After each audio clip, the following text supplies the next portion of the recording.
Blight has always been an issue for the city of Detroit, and anyone who's lived here over the past decade can certainly attest to that. One of the biggest examples of that blight is Michigan Central Station.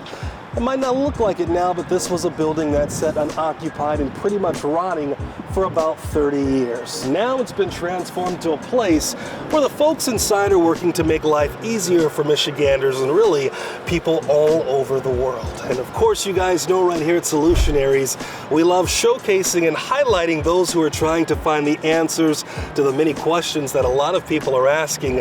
And really, this place right here, we would love to show because it's becoming a home for technology, innovation, and of course, transportation. Built in 1913, Michigan Central Station was once a powerhouse in the state's transportation system that shut down in 1988. For over 30 years, the building was in ruins, deteriorating, and often used for the underground music and art scene. Well, that's until it was renovated by Ford Motor Company in 2024. Peggy Chang is the director of architecture that helped make that happen. This transformation has taken just over 6 years and really took a village. More than 3,100 workers worked on the station and spent 1.7 million hours restoring it to what you see today. The building has since been revamped from the top all the way to the bottom, and a $950 million renovation that includes every single original detail thanks to new technology.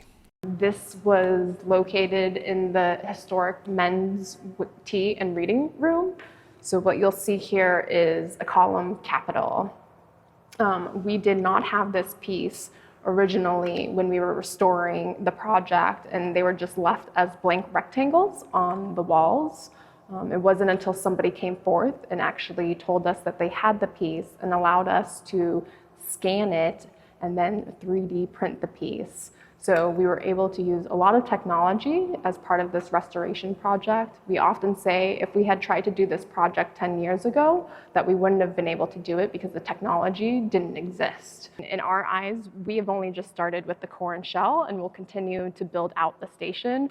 A grand opening featured a concert from Detroit celebrities, including Diana Ross, Jack White, Big Sean, and Eminem, who once shot a music video inside during the darker days. The star power that we were able to attract for the opening itself in June was really a testament to the great work that's being done by everyone who's been a part of this project.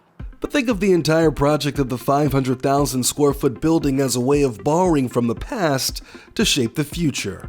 On the 30-acre facility, you'll also find what's called the Newlab, which is an open platform concept where you'll see a variety of businesses and organizations. We're talking nonprofits, startups, and even Fortune 500 companies, many hoping to make a positive change. Meet Darren Riley, who's the founder and CEO of Just Air.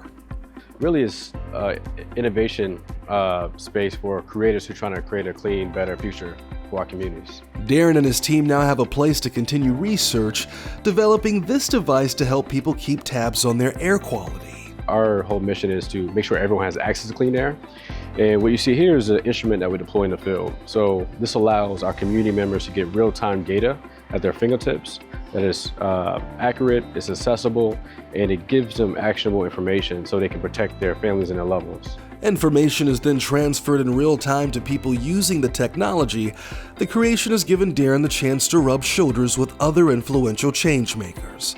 The inspiration, however, comes from Darren's youth. This is definitely a product of my personal and professional experience. I developed asthma, live in just a couple blocks from here. That opened my eyes to just how much the environment impacts our health. Literally, just because you're in a certain zip code could be the determinant of why you have issues like asthma, COPD, or certain illnesses. Over 100 of these devices are all over Wayne County, but on the outside of Michigan Central Station, Ford is also innovating the future with the first wireless EV charging road, marking another point in mobility innovation. Huge difference from what we saw at Michigan Central Station for so long.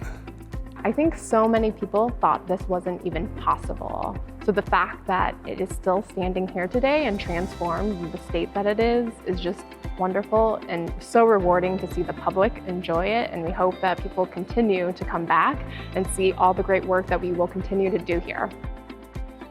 And this is just one example of the change that we're seeing right here in Michigan. And this is really only going to continue, but you're never too small to start working on changes that you want to see in your own communities. And hopefully this inspired you to do just that.